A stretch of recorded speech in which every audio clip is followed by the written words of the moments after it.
Nós hoje vamos falar sobre os inimigos e sobre os desprezíveis. Então, estou na sequência de que nós falamos sobre família e sobre amigos ontem, né? Isso aí está no contexto da nossa escola de aprendizado do reino, tá? Deus, quando criou o homem, então, criou para expandir a sua comunhão e falando com o homem, ele estabeleceu um processo de conversa, de diálogo com o homem, o mesmo que tinha usado para a criação do homem, para que, distinguindo assim o homem da natureza. Na natureza ele falou uma vez só, haja luz e houve luz, mas com o homem ele não tratou assim, ele foi construindo esse relacionamento com os homens, né?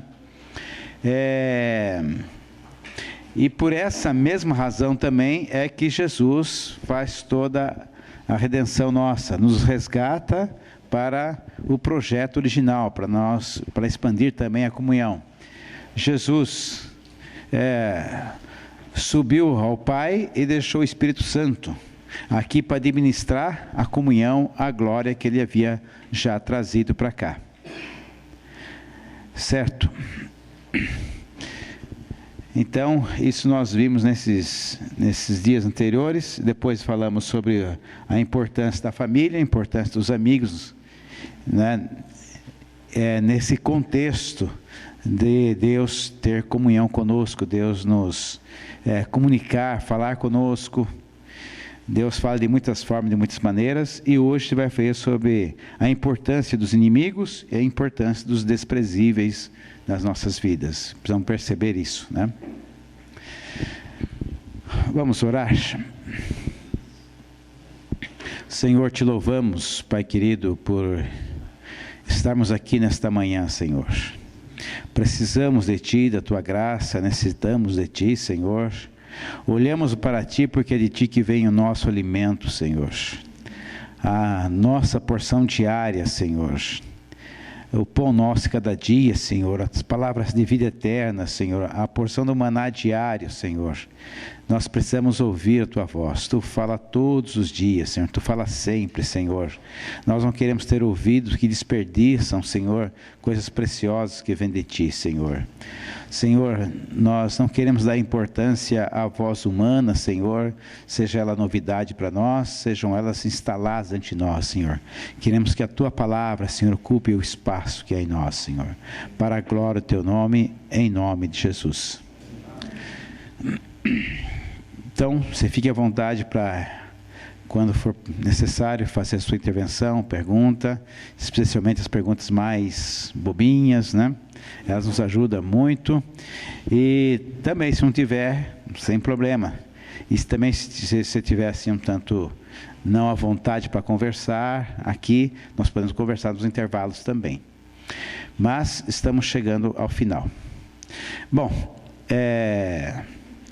ontem deixou uma tarefa. Estão lembrados da tarefa? Sim. Né? A tarefa era fazer uma lista de 10 habilidades sociais, né? Espero que as eventuais ausências aqui não sejam decorrentes das tarefas. Tá ok. Então, eu queria que você conferisse com alguém, agora, nesse momento, a sua relação, tá? E se você não completou a relação, tiver 8, aí você pode copiar os 2 do seu colega, né? Ele vai ser generoso e vai ceder para você, né? Agora, ao conferir a relação, queria que você grifasse na sua relação os nomes que estão em comum, tá? As habilidades que estão em comum nos dois, deixa grifado. Ok, gente, 4 minutos para isso aí, tá?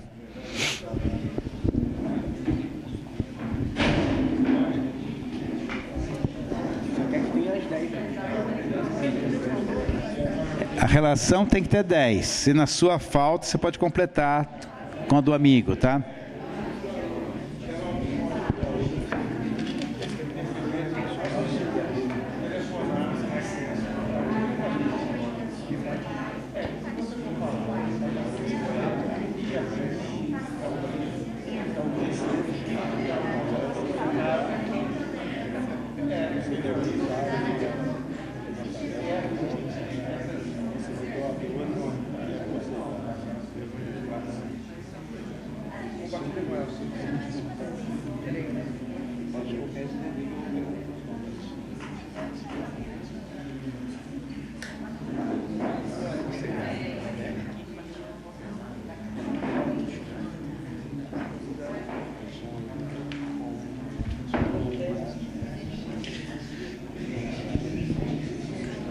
Os nossos amigos da internet que estão nos acompanhando, então a gente está aqui fazendo a relação das 10 habilidades sociais cristãs. Então você que está aí, pense nessas 10 habilidades que você pode imaginar, né?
Ok, gente? Todo mundo tem 10 na sua relação aí, né?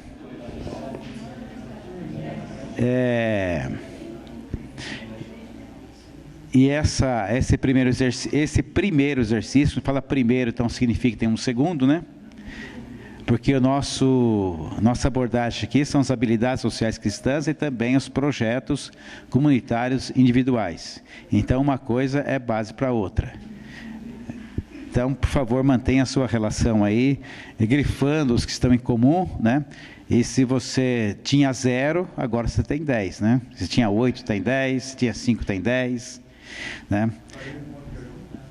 Exatamente. Para facilitar, a gente deixou só 10.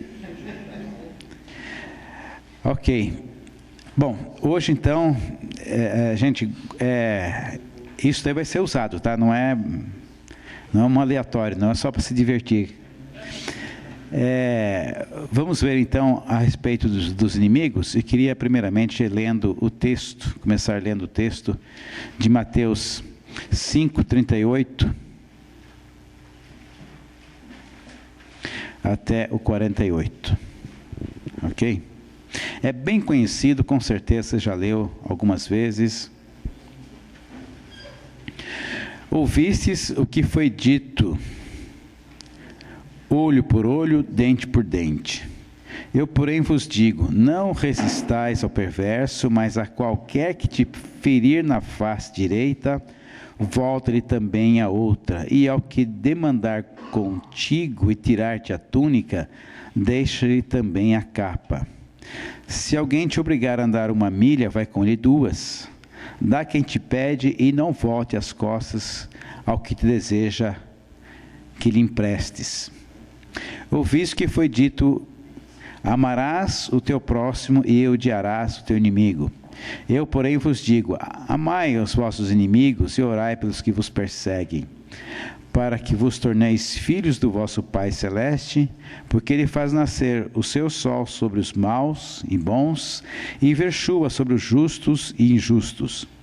Porque se amardes os que vos amam, que recompensa tendes? Não fazem os publicanos também o mesmo? E se saudardes somente os vossos irmãos, que fazeis demais? Não fazem os gentios também o mesmo?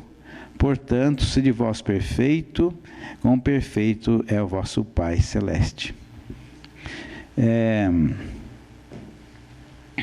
Nós não estamos sob a tortura do ISIS, né, do Estado Islâmico. Então, quando a gente fala inimigos, para nós, temos que relativizar um pouco esse termo, né? Os nossos inimigos são um pouco mais civilizados, né? Então, podemos pensar na situação com pessoas desagradáveis, né? Situações desagradáveis, aquele que faz bullying com a gente, né? Aquele que fica chamando o Abinério toda hora para entrar na sala, né? Coitado do Abinério, tão pequeno. Então, são pessoas que causam algum constrangimento para nós, e às vezes é até assim, meio costumeiro, meio rotineiro isso aí, né? Então, isso a gente vai, então, trazer aqui para a nossa situação do inimigo, porque nós não temos o ISIS conosco, né? Alguém tem uma pessoa assim? Um chefe, um parente, uma irmã, um irmão em casa? Tem? Aí é outra história, né? Mas vocês conseguem localizar uma pessoa assim? Seja no momento presente ou... né? Então vocês sabem do que eu estou falando, né? Aquela pessoa que colocou o apelido que você mais detesta, né? E o apelido pegou. Então, mais ou menos por aí que a gente está falando. Bom, nós pecamos porque somos pecadores ou somos pecadores porque pecamos? Parece uma pergunta, mesma pergunta, né? Mas não é. Né? Nós temos uma natureza em nós que produz pecado, né? Um pé de laranja, uma laranjeira, ele vai produzir laranjas, né? Então, porque eu sou um pecador, tenho fruto do pecado. Bom, o pecado está dentro de mim. É do nosso interior que provém, né, os males que contaminam o mundo, né? Então nós temos pecados em nós. Não precisa ninguém colocar pecado em nós, a gente já tem, né? Quando estiver ao médico, ele vai e faz o diagnóstico, né? Semana passada, retrasado, passei em 2 médicos e os 2, sem se conhecer, em outros lugares diferentes, tal, deram o mesmo diagnóstico para mim. Seu Pedro, não é nada que se pudesse ter feito, né? Isso é uma questão de idade, né? Então, ele constatou uma coisa, né? Não é ele me envelheceu de um dia para o outro, né? Ele fez uma constatação por causa dos meus problemas. Então, esse envelhecimento, ele está em mim, né? Não tem uma coisa externa que colocou. Todo mundo que já tomou Bezentacil uma vez na vida? Eu tomei a minha em 1979. Né? Todo mundo tem direito a uma. Eu já cumpri a minha missão. Eu fui ao médico e cheguei lá, ele examinou minha garganta. Aí ele levantou uma folha de sulfite em branco e falou: seu Pedro, nem seu Pedro era, né? Pedro, sua garganta desse jeito aqui, ó. Lamento muito, você vai tomar uma Bezentacil. Eu falei, tudo bem, né? Não sabia que era isso. Fui lá do outro lado, cheguei lá, a pessoa, precisa fazer um teste primeiro, fez um teste aqui e tal, tá, você não é alérgico não, tudo bem. Aí fui me preparando, né? Pegando a manga da camisa, tal assim. Ele falou, acho que é melhor não ser aí. Né? Pensei que fosse opcional isso, né? Bom, de fato sarou a minha garganta, né? Saí lá mancando da farmácia. Mas aquela garganta infeccionada, não foi o médico que colocou a infecção ali. Ele apenas diagnosticou aquela infecção. E eu saí agradecido por ele ter diagnosticado e segui o tratamento e resolvi o problema. Agora, essas pessoas que às vezes apontam, fazem esse diagnóstico que eu tenho pecado, eu reajo de maneira totalmente diferente com ele, né? Então, se alguém me irrita, né, eu acho que é ele que me irrita. E ele coloca irritação em mim. Mas, na verdade, não é isso. A irritação já está dentro de mim. Ele só veio lá e mostrou, fez o diagnóstico. Né? Agora, eu, em vez de ser grato a ele por ter mostrado o mal que é em mim, que está piorando minha vida e tal, eu saio achando que é ele, né? E na próxima vez que eu vou evitar essa pessoa. Vocês já viram que as pessoas falam assim, eu não vou no médico, porque o médico sempre descobre alguma coisa, né? Que tem, então, não quer, precisa não saber que tem.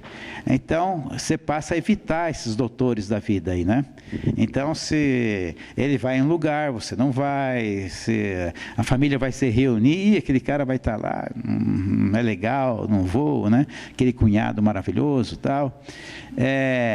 A gente passa a evitar as pessoas e se aborrecer com elas, como se elas fossem os autores dos nossos pecados, como se elas colocassem pecado em nós, mas o pecado já está em nós, né?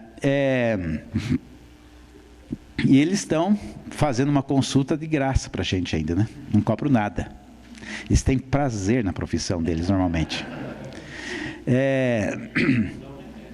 Não dá, o médico também não dá, ele só avisa que tem, né? Aí depois é com você a decisão. Então, quando nós lemos esse texto aqui, Jesus, ele fala para a gente pensar diferente, né? Então, tem um irmão russo chamado Tolstói, ele escreveu um livro a respeito desse texto aqui. O livro chama-se O Reino de Deus está no meio de vós, acho que é isso. Leão Tolstói. E esse livro foi lido por Gandhi.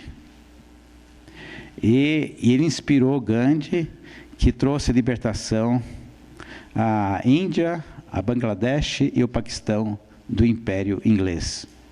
Uma revolução sem violência. E basicamente, o que era o pensamento Tolstói? A legítima defesa não é legítima diante do Evangelho. O Evangelho não apoia a legítima defesa, né? Porque o Evangelho fala se bate numa face e dá outra. Não é para dar um tiro no outro, é para dar uma face. Então isso é desafiador. E isso fez, né, era uma ameaça, ia demolir todo o sistema legal. Então o que aconteceu com o Leão Tolstói depois que publicou esse livro?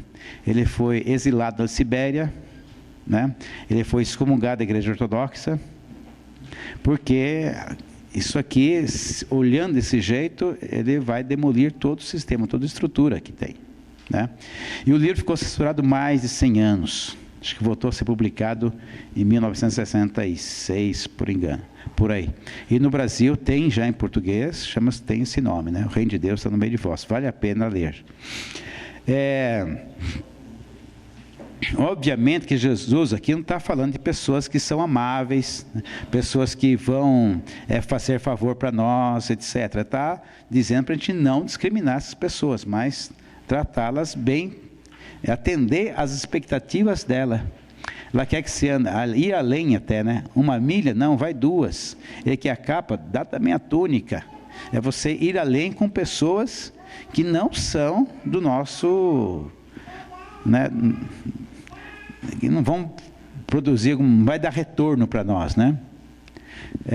Se às vezes atende alguém, é simpático com alguém e tal, mas que lá logo dá retorno. Às vezes você tem até uma dívida com a pessoa, como você vai agir de maneira simpática, mas não é esse tipo de gente que está listado nesse texto aqui, né?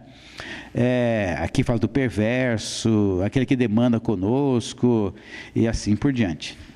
E Jesus ainda vai dizer o seguinte, quando a gente falou dos amigos, né? Amigos, normalmente a gente tem uma reciprocidade, você faz e recebe com ele. E Jesus fala assim, porque se amardes os que vos amam, que recompensa tendes? Né? Então, quando você dá um banquete, convida lá o pessoal pobre, mas tal, aqueles que não vão poder te pagar, né? Agora, se aqueles já estão retribuindo, você está sendo compensado já.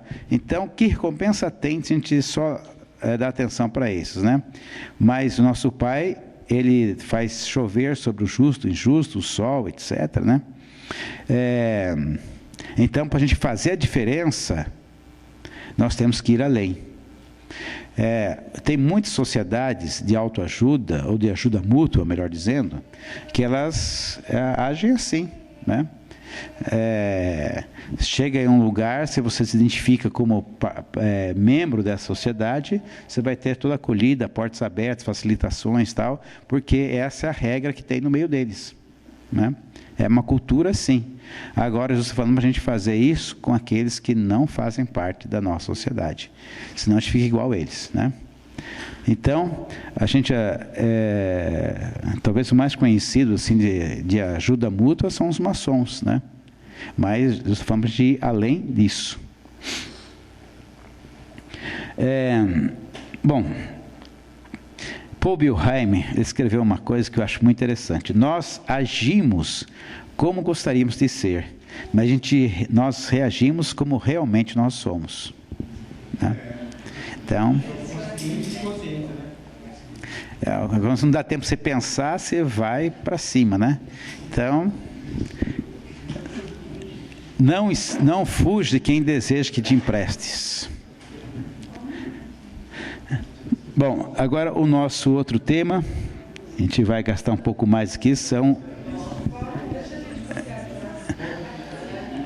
gente, vai estar à disposição também, mas vou dar 1 minuto para vocês aí.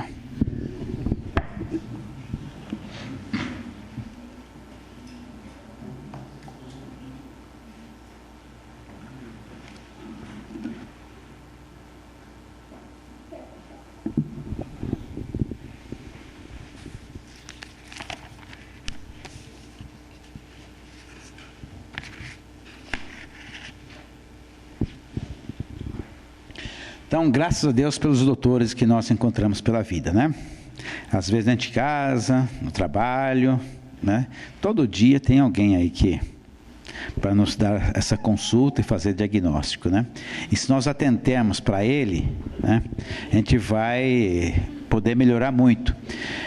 Nós somos insuficientes para nos conhecermos nós mesmos. Nós precisamos do olhar do outro sobre nós, para nos conhecermos.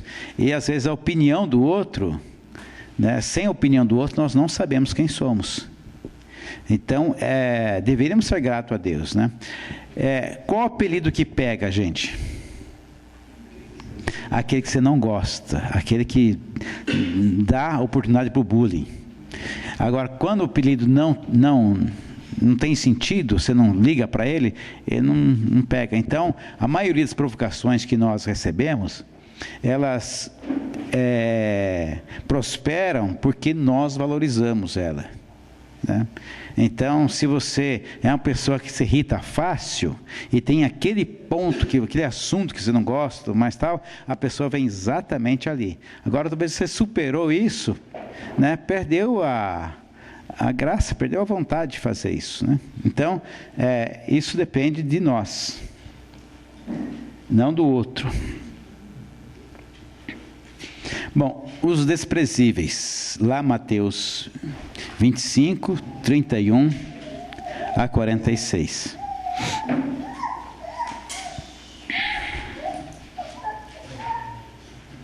Vamos ler o texto primeiro? Mateus, capítulo 25, do 31 ao 46.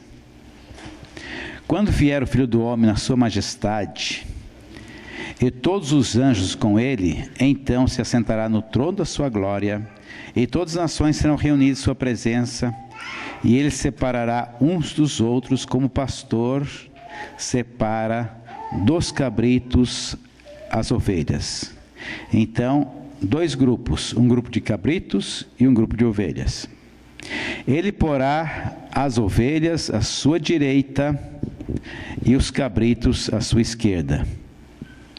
Então dirá o rei aos que estiverem à sua direita estão as ovelhas: vinde bendito meu Pai, entrai na posse do reino que está preparado desde a fundação do mundo. Porque tive fome e me deste comer, tive sede e me deste beber, era forasteiro e me hospedaste, estava nu e me vestistes, enfermo e me visitaste, preso e foste me ver. Então perguntarão os justos, as ovelhas, né, que estão à sua direita: Senhor, quando foi que te vimos com fome e te demos de comer, ou com sede e te tivemos de beber? E quando te vimos forasteiros e te hospedamos, ou nu e te vestimos? E quando te vimos enfermo e preso e te fomos visitar, o rei, respondendo, lhes dirá: em verdade vos afirmo que sempre que o fizeste a um desses meus pequeninos irmãos, a mim o fizestes. Então o rei dirá também aos que estiverem à sua esquerda, aos cabritos: apartai-vos de mim, malditos, para o fogo eterno, preparado para o diabo e seus anjos, porque tive fome e não me deste comer, tive sede e não me deste beber. Sendo forasteiros, não me hospedastes, estando nu, não me vestiste, achando-me enfermo e preso, não me foste ver. E eles lhe perguntarão: Senhor, quando foi que te vimos com fome, com sede, forasteiro, nu, enfermo e preso, e não te assistimos? Então lhe responderá: em verdade vos digo, sempre que deixaste fazer a um desses mais pequeninos, a mim o deixaste fazer. E estes irão para o castigo eterno, porém os justos para a vida eterna. Bom, essa é a prova final. Jesus tinha um dos recursos de ensinar isso aqui, né? Ele fazer uma explanação como antecipando o último dia, o futuro, tal, né? Para aquele momento, para levar as pessoas à reflexão. Aquele que colheu muita coisa, tal, vou desmanchar os celeiros, fazer outro, louco, hoje pedirão tua alma, né? Então trazia a reflexão lá do futuro para aquele momento presente. É assim que Jesus faz. Ele vai apresentar aqui uma prova final da nossa vocação, né? Se nós correspondemos à vontade, à missão para que Ele nos enviou nesse mundo. Deus mostra a sua vontade para nós, e essa vontade é sempre em contradição com esse mundo. Vamos pensar um pouquinho na justiça desse mundo, né? Quem é que faz as leis que são a base da justiça? Vamos pensar a nossa realidade mesmo, que é igual a outro lugar. Quem faz as leis aqui no Brasil? Congresso. Vamos pegar as leis maiores do Congresso. Lógico que é a nível municipal, tal, legislativo. As pessoas que estão ocupando o cargo no legislativo são pessoas pobres, humildes, ou são pessoas poderosas? Se elas não são poderosas, quem as cacifou para estar lá são poderosos. Agora, os poderosos vão fazer lei contra elas ou a favor delas? Então a lei começa assim, né? Ela é a partir dos poderosos. Então, umas leis muito básicas, que a gente acha que é certo, que é justo, mas tal. Uma lei que diz o seguinte, que a sua casa não pode ser invadida pela polícia a qualquer hora, né? A pessoa tem que ter um mandato, e quando vai cumprir o mandato, tem lá que esperar 6 horas da manhã para poder, né, acessar a casa. Então, você tem um lugar privado, guardado, respeitado, né? Agora, e quem não tem uma casa? Tem o mesmo direito? Nós temos direito de ir e vir, certo? Todo mundo tem esse direito. Quem tem mais direito? Quem tem um jatinho ou quem tem uma bicicleta? Né? Então, a sociedade, ela é injusta. Não tem jeito. Por mais que ela seja legal, tudo mais, ela tem assim essas coisas que não tem como resolver aparentemente. Ela está desse jeito aí, né? Por quê? Porque a lei, ela é feita a partir dos poderosos. E esse não é o Brasil, se entende assim, né? Você pega lá na Grécia, os grandes pensadores lá, eles diziam o seguinte, né? Tem pessoas que nasceram para ser rei, filósofo rei, outros nasceram para ser sacerdotes, poetas, artistas, outros nasceram para ser soldados, né? E muitos nasceram para ser escravo. Né? Deus, na visão deles, capacitou alguns fisicamente para ser escravo, e outros para pensarem, e outros para serem artistas, etc. Né? Então, essa é a visão do mundo. Então, você vai fazendo classes, vai fazendo essas castas todas. O mundo, mesmo lugar que não tenha, explicitamente tem. O diabo parece que ele usou um sistema, a gente podia resumir basicamente o seguinte, né? Ele dividiu a sociedade em oprimidos e opressores. Né? Então você pega a cultura do índio, o cacique e o pajé, e os índios, né? Então o poder econômico, poder político, poder religioso, você vai encontrar no topo de todas as sociedades. E depois tem o pessoal que serve a eles. Você vai pegar o faraó no Egito, tudo mais, é desse jeito, né? E quando se tem liberdade, você tem liberdade para fazer isso, né? E a gente pode pensar um pouquinho, né? Se tem uma pessoa que ela está numa camada mais simples de sociedade, e ela depende então do transporte público, depende da escola pública, depende dos serviços médicos públicos e tal. E aí o serviço público não corresponde, não é aquela maravilha, né, que se deveria ser. Quando ela começa a ascender na classe social, ela não vai brigar, se ela se esclarece, por uma escola pública melhor, por um plano de saúde, por um serviço médico melhor, um transporte público melhor. Não. Ela, ao ascender, ela vai procurar fazer um plano de saúde para ela, ela vai procurar uma escola particular, ela vai comprar o seu carro, né? E vai mudar de classe, ela vai querer deixar de ser oprimido para ser um opressor, mas agir para libertar, para exigir, para melhores serviços, tudo mais, tal, não tem isso aí, né? A pessoa pensa por si e quer estar na classe de cima. Mas essa é a maneira que o mundo está organizado. O príncipe desse mundo organizou isso, desse jeito, né? Ele mantém todo mundo na sua mão, agindo assim. Lógico, a gente podia entrar em muitos detalhes, mas vamos pensar. Deixa eu ver se eu tenho essa. Sim. Bom, e a justiça de Deus? O meio termo ou a gente está em cima ou está embaixo. Ou está oprimido ou está opressor. Então, tem o meio termo para ele se encaixar no reino do mundo não tem. A gente vai ter que achar aqui a nosso espaço no reino de Deus.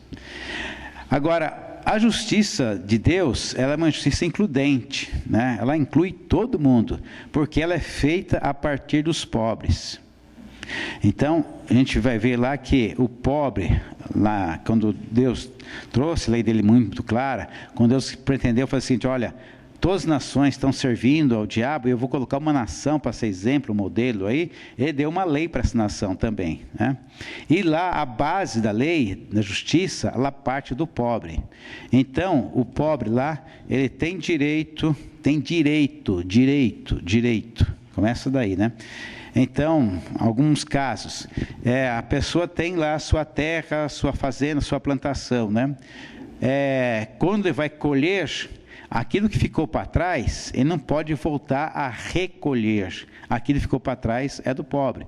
Então, ele colheu as frutas naquele pé lá, ficou alguma fruta para trás, ele não pode voltar e fazer uma repescagem lá, né? Aquela que ficou no pé do pobre. Ele está colhendo os feixes de trigo lá, ficou um para trás, caiu da carriola dele e tal, aquilo já é do pobre.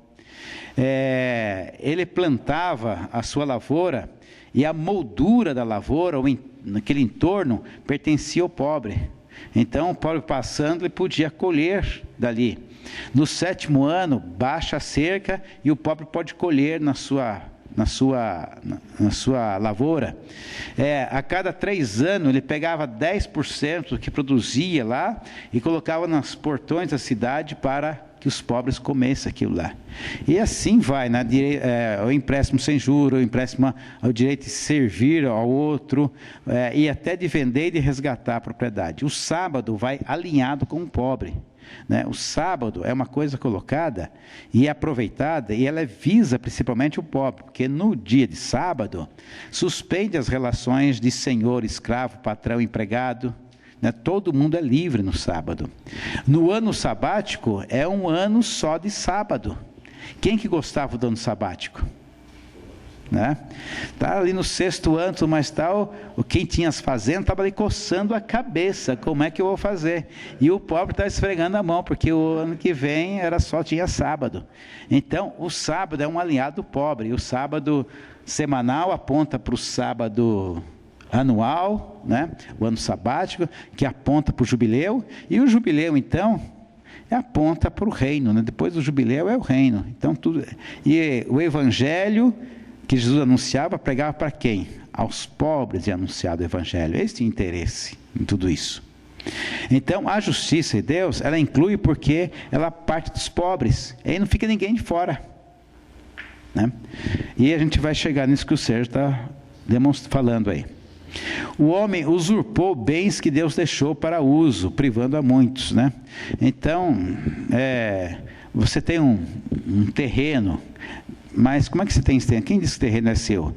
Minha herança, do meu pai. Mas quem disse que teu pai é dono disso aí? Ele comprou de fulano, e ciclano, e beltrano e tal. Você vai chegar lá num lugar que alguém falou assim, eu sou dono disso aqui, né? Cercou aquele pedaço, tal, né? Ou então, eu sou rei de Portugal e eu vou dar para fulano cuidar disso. Os índios que estão aqui, né? Então, a terra Deus deixou para todos, mas alguém usurpou de um pedaço dela e se achou dono dela. Não é longe a gente pensar na água, por exemplo, né? Eu, quando ia para a escola lá, garoto, chegava num bar, numa lanchonete, e falava assim, eu quero me vê um copo d'água?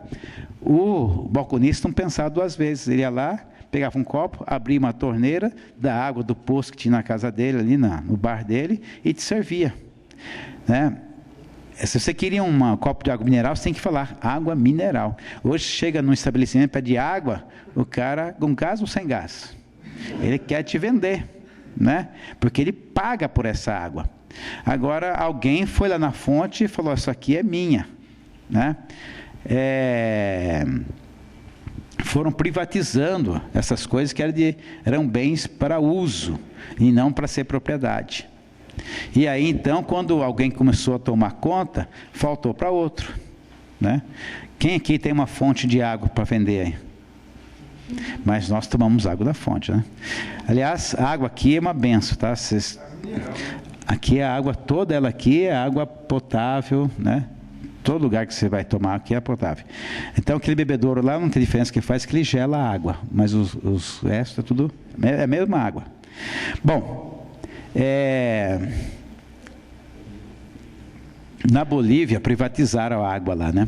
Aqui em São Paulo tem a Sabesp, para você furar um poço em casa tem que pedir autorização para eles, pagá-los, né? Você não pode fazer isso de qualquer jeito. Então toda a água que tem aqui pertence, digamos assim, à Sabesp. E na Bolívia, lá uma vez privatizaram, lá um departamento privatizou as águas lá, e a empresa que assumiu, uma empresa estrangeira, ela foi assim, bem radical, né? Não podia ter água privada, a água era toda dela, né? A água particular era dela. E, então não podia furar poço, tudo mais tal. E a última coisa que ela proibiu é o seguinte: você não podia armazenar mais água da chuva. E aí, como boliviano não é brasileiro, né? Povo unido jamais será vencido. Foram lá, botaram fogo na companhia, tudo mais tal. Morreram uns 20 lá, mas a companhia foi embora, né? Saiu de lá. Mas, gente, isso vai acontecendo não porque a gente percebe tudo mais e tal. Ele é muito paulatino, né? Eu fui numa fazenda lá no Rio de Janeiro, que era o terceiro dono dela. A capitania hereditária passou para alguém e tal, é o terceiro dono. Aí ele falou assim, eu moro no museu, né? Porque ele conserva todas as peças, o estilo tal da época lá em Valença. Bom, então, só para não tirar um pouco a angústia, né? É proibido, quem tem aí seu terreno está preocupado agora, né? É proibido você ter terra, né? O uso da terra tem que ser uso social. Então, se Deus nos dá alguma coisa, nós somos mordomo daquilo lá. Então, deve ter uma finalidade social, né? Então, se aquilo está servindo a outros, ok. Bom, Atos, ele é uma resposta a Deuteronômio. Se a gente pudesse pegar assim, imagine uma sequência na Bíblia, né? Gênesis, Êxodo, tal, Deuteronômio, Evangelhos, Atos, né? Coloque tudo assim numa sequência. E dobre cada um como se fosse um papel sanfonado. De maneira que se pudesse deixar assim, um ao lado do outro, Deuteronômio e Atos, né? Então, lê a lei que Deus deixou em Deuteronômio e lê ela se cumprindo em Atos, né? Então, Deuteronômio não era para ter pobres, né? O sistema que Deus deixou não era para ter empobrecimento. E Atos vem cumprir isso, né? Agora, uma pergunta que nos cabe: será que a ação do Espírito Santo, ela não está restrita à manifestação dos dons espirituais nas reuniões? Não parece que, de certa forma, a gente restringiu, primeira coisa, o Espírito Santo aos dons espirituais, né? E aos sinais e maravilhas. E além de restringi-lo, né, a essa operação, às vezes ainda restringimos o ambiente ainda, né? Eles fazem as coisas num determinado lugar. Mas a ação do Espírito Santo é muito mais que isso. A gente lê em Atos, né? Aqueles homens que eram batizados no Espírito Santo tinham dons e tinham também voluntariedade de dar. Esmola, no seu sentido original, é compartilhar. Então, os irmãos aí antigos da igreja, eles diziam que tinha dois tipos de esmola. O esmola de justiça, que é de você distribuir o excedente, né? É aquilo que você olha assim, que o pessoal recomenda por aí. Essa roupa aqui faz 1 ano que eu não uso, então eu posso dá-la e abrir espaço para comprar outra, né? Tudo que você acumula, isso faz falta a alguém. Você come uma pizza sábado à noite em casa, né? Então chega lá e conta em 4 pessoas, compra a pizza. A pizza vem cortada em quantos pedaços? 8. Então qual é a conta óbvia? 2 pedaços para cada um. E alguém comeu 3. Todo mundo vai conseguir comer 2? Não. Então é assim que acontece, né? Toda vez que alguém pega demais, falta para o outro. A produção de alimentos no mundo hoje, no sistema desse mundo, daria para suprir a fome de todo mundo, mas a distribuição, ela não é uma distribuição do ponto de vista da necessidade de quem tem fome, quem precisa comer. É uma cidade econômica. Então, de vez em quando, você vê um caminhão de leite, tanque, né, despejando leite lá em Paris. O pessoal despejando tomate na rua, coisas do tipo, né? Porque é o princípio do mundo, né? É ganhar mais. Então, distribuir aquilo que é excedente, o supérfluo, isso é esmola de justiça. É devolver aquilo que você pegou a mais. Devolver para alguém. Então, aqui está sobrando guarda-roupa, que está sobrando em casa, tal, que você dá, né? E tem casos que eu vejo às vezes que dá para empregado e depois acha que aquilo é salário para empregado ainda, né? E a esmola de caridade é aquela que reparte aquilo que diz respeito à vida, que faz parte da nossa vida, né? Então, você ia comer uma fruta, você deu essa fruta, né? Outro dia, a irmã contando aqui, a pessoa chegou na casa dela descalço. Ué, anda descalço? Encontrei uma pessoa, está até machucado lá, está na descalço, dei o sapato para ela. Né? Então, isso é esmola de caridade, esmola de amor. Aquilo que a gente dá no semáforo lá para a criança, para a gente não ficar lembrando o rosto dele depois, pedindo, né? Isso não tem valor nenhum. Bom, Mateus 25, então, aqui tem uma coisa: quando esse juiz estiver julgando, né? Aqui tem 2 grupos. No primeiro grupo, num dos grupos, né, eles conhecem a literatura sobre Cristo, mas não conhecem os desprezíveis. Mais ou menos assim, aqueles que são os cabritos, né? Eles, quando, Senhor, que nós te vimos nessa situação e não te assistimos? Ou seja, se eu soubesse que você estava lá na calçada, estivesse no hospital, se eu soubesse que era você, eu ia te ver. Não ia passar por... Olha o constrangimento que está me fazendo passar aqui. Você não me avisou que estava preso, não me avisou que ficou doente, e agora fica me cobrando uma coisa que eu não sei, né? Então, esse grupo dá a impressão que eles conheciam literatura sobre Cristo, conheciam o livro, conheciam o Evangelho, mas não conheciam os desprezíveis. Para eles, eram pessoas descartáveis, não precisava ter atenção. Agora, aqueles que conheciam os desprezíveis, não sugere que eles conheciam tanto a literatura, não conheciam tanto Cristo, né? Porque eles, atendendo os desprezíveis, acabaram atendendo Cristo sem saber que era Cristo, né? Eles não foram com a intenção de atender a Cristo quando atenderam aos desprezíveis, e foram beneficiados com isso.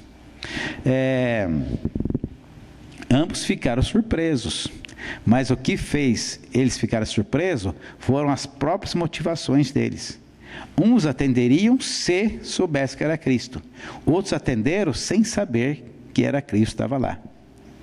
Então, quando a gente fala do conhecimento do Evangelho, da pregação do Evangelho, é importante pensar que só conhecimento da literatura, né, conhecer que Jesus nasceu em Belém e até acreditar na história dele, de um conhecimento intelectual, isso não vai ser bilhete, né, passaporte para a salvação. Aliás, pode se construir um engano terrível, né? As pessoas conheciam e queriam tirar proveito desse conhecimento, né? Se a gente soubesse, tinha feito desse jeito. E outras pessoas parece que não conheciam, mas praticaram o Evangelho que Jesus precisava.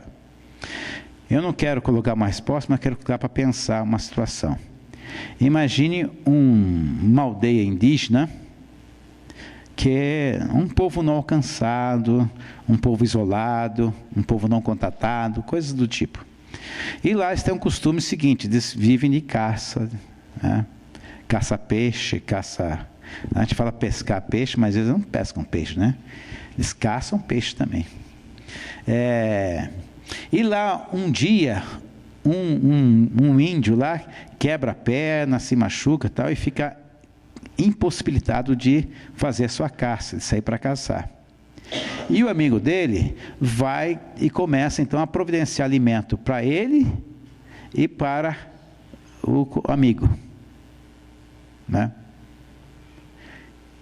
E faz isso sem nenhuma perspectiva de ter uma recompensa na vida eterna, porque ele não sabe que tem isso aí. Mas ele vai agir nesse espírito, né, de solidariedade, de amor, tal, de atender o outro, não deixar o outro passar necessidade. E um outro, um civilizado, branco, conhece o Evangelho, né? E ele vê uma situação assim, que a pessoa necessitada, fala, deixa eu ajudar lá, senão a coisa fica feia para mim, né? Então, ele vai ajudar, vai fazer seu orçamento, vai dar cesta básica ali, tudo mais tal, mas com aquele medo de que no dia final ele não pode ser cobrado disso, né? Agora, a gente pode pensar, quem de fato está vivendo o Evangelho? Aquele que não conhece a literatura do Evangelho ou aquele que conhece a literatura do Evangelho? Né? Não precisa responder, só para pensar.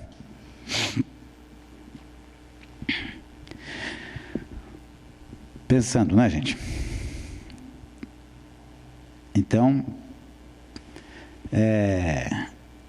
a pregação do Evangelho nos responsabiliza mais, o conhecimento do Evangelho nos responsabiliza mais ainda. Queria então deixar agora a próxima tarefa, tá? Essa sigla aqui, dá para imaginar o que é? Tá ligado, hein, senhor? Habilidades sociais cristãs, tá? E aqui, projetos comunitários informais. Então, as nossas habilidades comunitários informais. A gente foi no primeiro dia que a gente mostrou aquela transparência aqui, né? Aquele slide. A gente denuncia a idade da gente.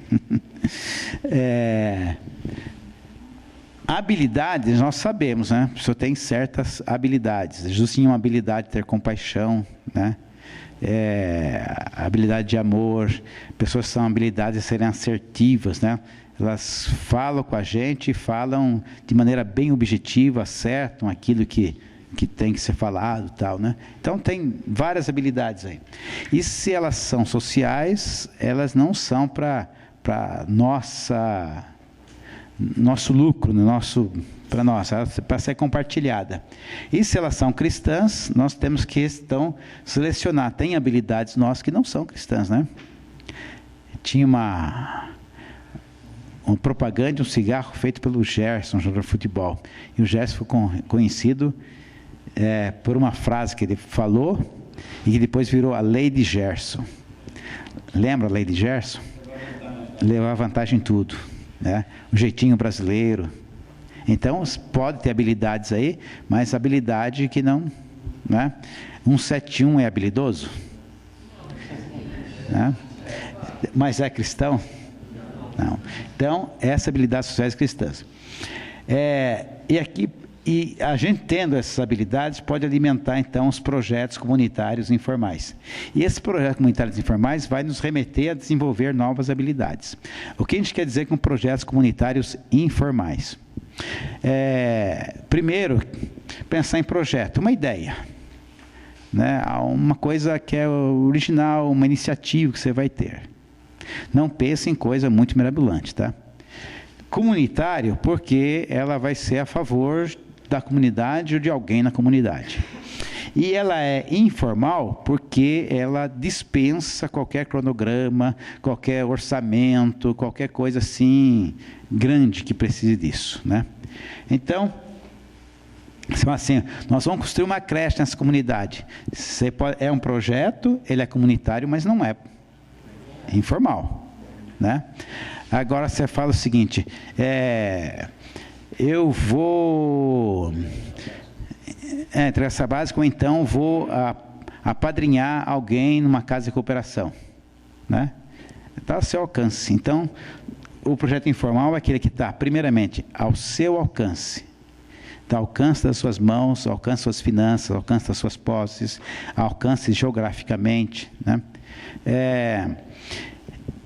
E a outra coisa é que ela visa a pessoa diretamente. Tá? Então, eu vou apadrinhar alguém numa casa de cooperação. É um projeto que possivelmente seja um projeto de alguns meses, né? Porque a pessoa vai depois ser encaminhada. Às vezes pode ser um projeto de uma única vez, né? Vamos fazer uma visita para fulano de tal que está doente. Né? Foi lá, orou, tudo mais tal, a pessoa curou, sarou, passou por uma cirurgia, né? Precisa naquele momento. Então, isso que é um projeto comunitário informal. E outra coisa, fazer junto. Né? Você tem condição financeira, você tem possibilidade, tem tempo, tudo mais tal, tem tudo para fazer. Mas faça com alguém, convide alguém para estar junto. Entendido que é um projeto comunitário informal? É coisa muito simples. E aí, então, eu queria que você listasse de caso conhecido, ou caso que você está envolvido, ou caso que você imagina possível ser feito, né, que você pode fazer. Liste 3 situações dessa. Tá? É só isso, simples assim. Tá?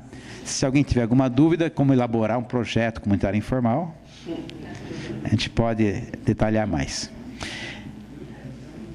Gente, por isso, por hoje é isso. Por isso é hoje.